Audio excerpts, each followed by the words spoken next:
श्री सूक्तम। हे अग्निदेव, तपे हुए सोने के समान वर्ण वाली, तेज स्वरूपा, हरिण सी गति वाली, सोने सी चमकदार, चंद्रमा की तरह सबको शांति और आनंद प्रदान करने वाली, स्वर्ण समान तेजोमय शरीर धारण करने वाली ज्योति रूपा लक्ष्मी देवी का मेरे यहाँ आवाहन कीजिए। हे वेद से उत्पन्न अग्निदेव, अन्यत्र न जाने वाली उत्तम लक्षण वाली लक्ष्मी देवी को मेरे यहाँ आग्रह पूर्वक बुलाइए, ताकि मैं यथेच्छ स्वर्ण आदि रत्न, गौ घोड़े आदि उत्तम पशुधन, निवास, खेती आदि के लिए पर्याप्त भूमि रूपी धन और सहयोगी मनुष्यों, पत्नी, पुत्र, पौत्र आदि का परिवार वरण करूं। सुंदर सुंदर घोड़ों से जुटे दिव्य रथ के बीच सुंदर आसन पर विराजमान, हाथियों की गर्जना सुनकर प्रसन्न होने वाली, समस्त प्राणियों को प्रकाशित करने वाली लक्ष्मी देवी का मैं आवाहन करता हूँ। वह लक्ष्मी कृपा करके मेरे यहाँ सदा निवास करे। मन और वचन के द्वारा न जानने योग्य, हमेशा मंद मंद मुस्काने वाली, अनेक मणि माणिक रत्नों के हारों व मालाओं से शोभायमान, भक्तों पर अकारण दया करुणा व स्नेह वर्षाने वाली, तेज प्रभा से परिपूर्ण, भक्तों की इच्छाओं को पूरी करने वाली, खिले हुए कमल के आसन पर विराजमान, कमल के समान कोमल और प्रसन्नता वर्धक कांति वाली लक्ष्मी देवी का मैं आवाहन करता हूँ।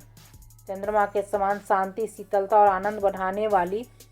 तेजोमयी ज्योति स्वरूपा, स्वर्गादि लोकों में इंद्रादि देवों से पूजित व सेवित, अत्यंत उदार स्वभाव वाली, अनंत धन रत्नादि मनोरथों को पूर्ण करने वाली, कमल के मध्य रहने वाली, कमल से वर्ण वाली लक्ष्मी देवी की शरण में हुक दया करके मेरी दरिद्रता का नाश करे, मैं आपका वरण करता हूँ। हे सूर्य के समान तेजस्वी विग्रह वाली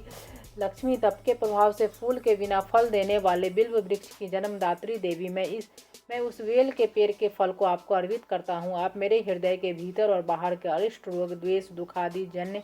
दरिद्रता, असमर्थता को कृपा करके दूर करिए। हे लक्ष्मी, मुझे उत्तम यश, रत्न, धन आदि के साथ देवताओं के सखा कुबेर और उनके मित्र मणिभद्र प्राप्त हो। मैंने इस राष्ट्र में जन्म लिया है, मुझे इसके गौरव के अनुरूप यश और समृद्धि प्रदान करे। मैं भूख प्यास आदि शारीरिक मलिनता बढ़ाने वाली लक्ष्मी की बड़ी बहन अलक्ष्मी का सदा के लिए विनाश करता हूँ। हे लक्ष्मी, तो मेरे घर से सभी प्रकार की असमृद्धि, दुख, दैन्य और अभाव को दूर भगाओ। हे अग्निदेव, मैं सुगंधित द्रव्यों के अर्पण से प्रसन्न करने योग्य, किसी भी शक्ति से न जीते जाने वाली,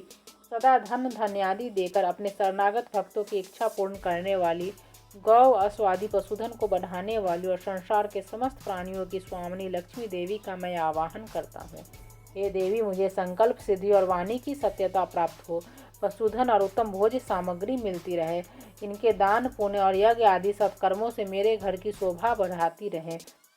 देवभूति के पति करदम नामक ऋषि से लक्ष्मी पुत्रों वाली हुई यह संसार इस रूप में लक्ष्मी की प्रजा है। हे करदम ऋषि, आप मेरे घर निवास करें, श्री मेरे घर में निवास करे और कमल पुष्पों की माला से सुशोभित स्वयं लक्ष्मी भी मेरे घर में निवास करे।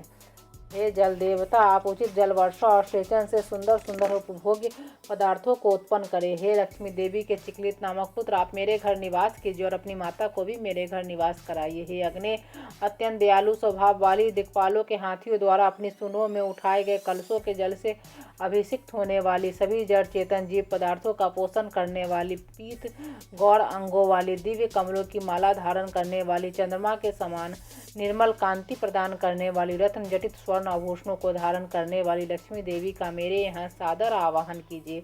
हे अग्निदेव, अकारण दया करने वाली, दुष्टों को दंड देने वाली, सूर्य के समान सभी प्राणियों को जन्म देकर उन्हें तेजस्वी व शक्तिशाली बनाने वाली और अनेक प्रकार के रत्नों से जड़े हुए स्वर्ण हारों को पहनने वाली लक्ष्मी का सादर आवाहन कीजिए। हे देव, उस देवी का मेरे यहाँ आवाहन कीजिए जो हमें छोड़कर न जाए, जो सदा ही मेरे घर निवास करे, जिनके आने से मैं सोना चांदी रत्न, बहुत सा धन, गौ घोड़े आदि पशु, सेवा करने वाली उत्तम दासियों और सेवक सहयोगी पुरुषों अर्थात उत्तम पुत्र पौत्र आदि को प्राप्त करूँ। जो मनुष्य लक्ष्मी अर्थात धन धान्य का अभिलाषी हो, वह पवित्र भाव से संयम पूर्वक अपने मन और इंद्रियों पर नियंत्रण रखकर एकाग्रचित्त से प्रतिदिन अग्निदेव को संबोधित करने इन 15 ऋचाओं वाले सूक्त के मंत्रों से श्रद्धापूर्वक हवन कुंड में आहुति डाले या इनके अर्थों को हृदय में धारण कर इसका निरंतर पाठ या जप करे। विशेष धन संपत्ति पाने की इच्छा वाले श्रद्धालु को शक्ति दुर्गा सप्तशती के मध्यम चरित्र का पाठ भी महालक्ष्मी की प्रसन्नता के लिए करना चाहिए।